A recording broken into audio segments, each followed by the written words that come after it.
Roland Münch, freue mich, dich heute hier im Gespräch zu haben.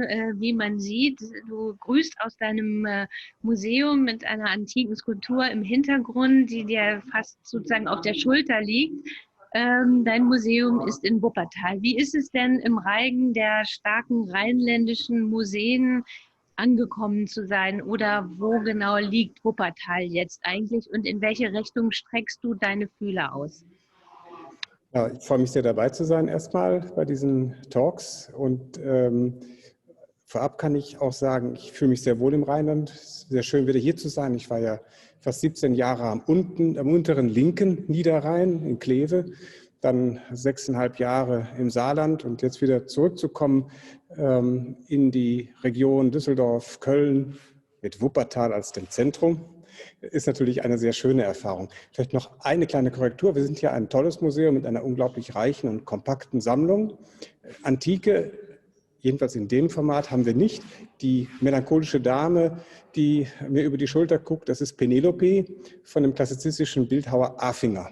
Für mich ein Symbol auch der Nachdenklichkeit, ein bisschen für das auch, was wir im Museum tun sollen. Wenn ich jetzt die Situation im Rheinland angucke, dann sehe ich Wuppertal in einer sehr besonderen Lage. Wir haben sehr viele große Museen drumherum. Düsseldorf und Köln sind ja nur zwei der wichtigen Museumsstandorte. Dann gibt es noch Essen und Duisburg und Krefeld, Hagen direkt in unserer Nähe.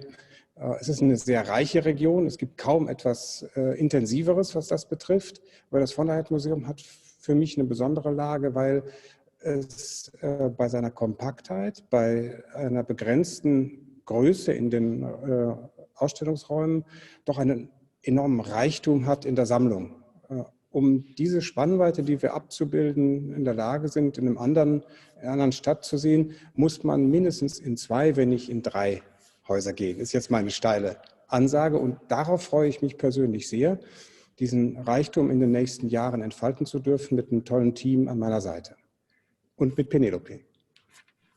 Okay, schöne Grüße an Penelope. Sie möge dir naja, für ein Maskottchen ist sie wohl zu groß, aber dich auf deinem Weg begleiten. Das heißt, du hast die wunderbare, spannende Aufgabe, eben auch jetzt ein traditionsreiches, auch immer schon sehr erfolgreiches Haus auf einen neuen Weg zu bringen oder den Weg weiter zu definieren. Wird es eine Zäsur sein oder wird es ein organischer Prozess? Roland, wohin geht die Reise in Wuppertal?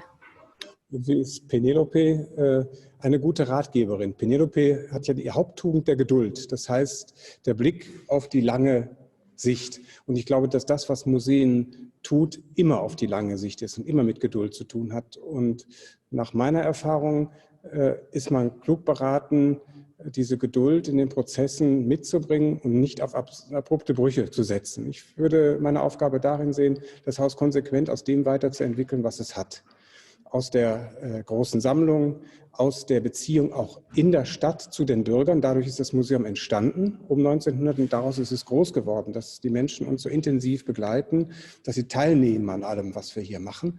Das finde ich eine ganz spannende Situation. Da würde ich gerne weitermachen. Ich würde gerne versuchen, aus der Sammlung, aus den Beständen, die Themen für die Zukunft zu entwickeln und dabei auch Kooperationen zu suchen. Kooperationen sowohl in unserer Region wie auch über die Region hinaus. Und um ein bisschen zu verstehen, was so Möglichkeiten sind, die wir in der Zukunft haben können, haben wir auch gerade eine kleine Gesprächsreihe, die habe ich genannt Possible to Imagine, eine Gesprächsreihe, in der man in Austausch kommt. Ich habe Kolleginnen und Kollegen aus den Museen hier im Rheinland eingeladen.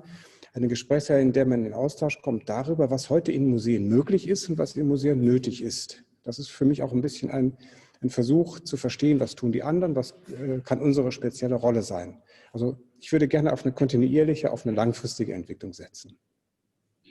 Und kann man generell sagen, sind die Museen jetzt, man kann ja gar nicht sagen post-Corona, sondern in diesen Corona-Zeiten in einer Krise, waren sie es vielleicht schon vorher. Ich frage dich das als musealen Krisenmanager, aber darüber sprechen wir auch noch gleich über deine verschiedenen Stationen in deiner Biografie. Aber jetzt vielleicht einmal kurz pauschal.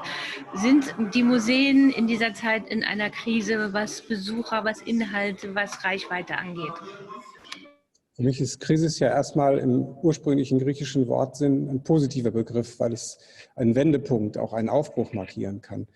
Ob wir tatsächlich eine Krise haben in einem negativen Verständnis, das weiß ich nicht. Aber jedenfalls ist doch klar, dass kaum eine kulturelle Institution sich in den letzten 20, 30 Jahren so oft hat neu erfinden müssen und auch neu erfinden können wie die Museen. So viele Wandlungen, die wir im Kunstbegriff mitgemacht haben, so viele neue Themen, die uns herangetragen worden sind, auch neue Fragestellungen, die aus der Gesellschaft kommen.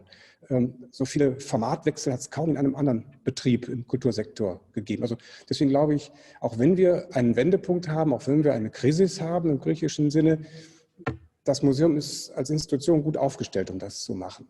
Im Übrigen glaube ich, dass Corona auch einen Moment uns gibt, um innezuhalten und sich darüber Gedanken zu machen, was ist eigentlich unser Business, was ist unsere Aufgabe in der Kultur im Allgemeinen, in den Museen im Besonderen. Das passiert uns ja überall. Diese Fixierung auf Größe, Schnelligkeit, Zahlen, das alles greift im Moment nicht mehr. Alles muss langsamer werden, alles muss nachhaltiger werden. Das diktiert uns Corona, das diktiert uns die Situation.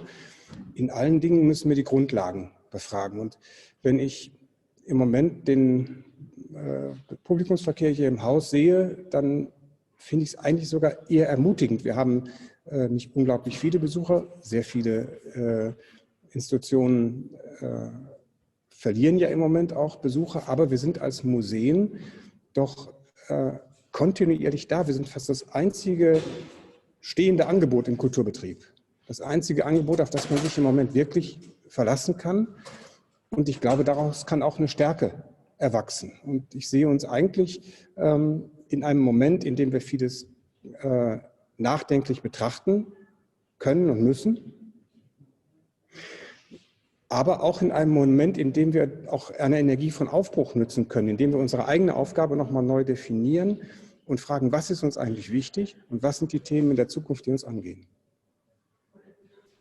Ja, wenn du das so sagst, dann wollen wir dir das natürlich glauben, weil du einer der ausgewiesensten Krisenmanager des Deutschen Museumsbetriebs bist. Und ich glaube, der Superlativ hier ist wirklich nicht fehl am Platze, denn du hast in der Tat ein großes, in die Krise gerittenes Museumsprojekt gerettet, noch dazu mit künstlerischer Hilfe. Vielleicht möchtest du diese Zeit in Saarbrücken noch mal einmal kurz mit ein paar Stichworten rekapitulieren. Ja, das waren 6,5 tolle Jahre, auch in einem rheinischen Verständnis manchmal tolle Jahre. Also es waren sehr viele Erfahrungen, die man dabei sammeln konnte. Es war aber auch für mich ein großes Glück, das machen zu dürfen. Die Moderne Galerie in Saarbrücken ist ja ein fantastisches Museum im deutschen Südwesten. Aus meiner Sicht immer noch zu wenig bekannt. Daran muss man auch kontinuierlich arbeiten. Es ist ein Haus mit einer tollen Sammlung, mit großem Potenzial. Und die große Aufgabe war natürlich ein Neubauprojekt, du hast es angedeutet, das ziemlich verfahren war, wieder auf die Spur zu bringen. Das ist geglückt.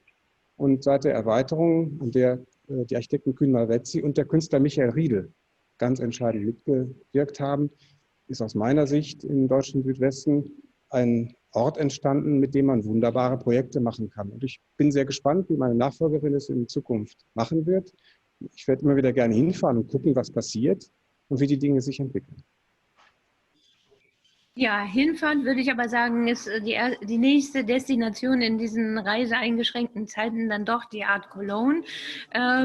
Ich lade dich hiermit sozusagen nochmal im Namen der Art Cologne herzlich ein, sodass wir uns dann im November sehen und unsere Gespräche nochmal vertiefen können, auch wenn die freundliche Penelope dann erstmal zu Hause bleiben muss. Ja, viel Glück auf deinen weiteren Wegen, aber ich sehe, du möchtest noch kurz was sagen. Ich wollte nur sagen, Penelope bleibt hier, aber ich komme ganz bestimmt, denn das gehört auch zu den Benefits, wieder im Rheinland zu sein, dass man wieder auf der Messe sein kann. Aber vielleicht sagst du kurz noch, was der Besucher, der von Köln den Weg nach Wuppertal findet, was er dort sehen kann.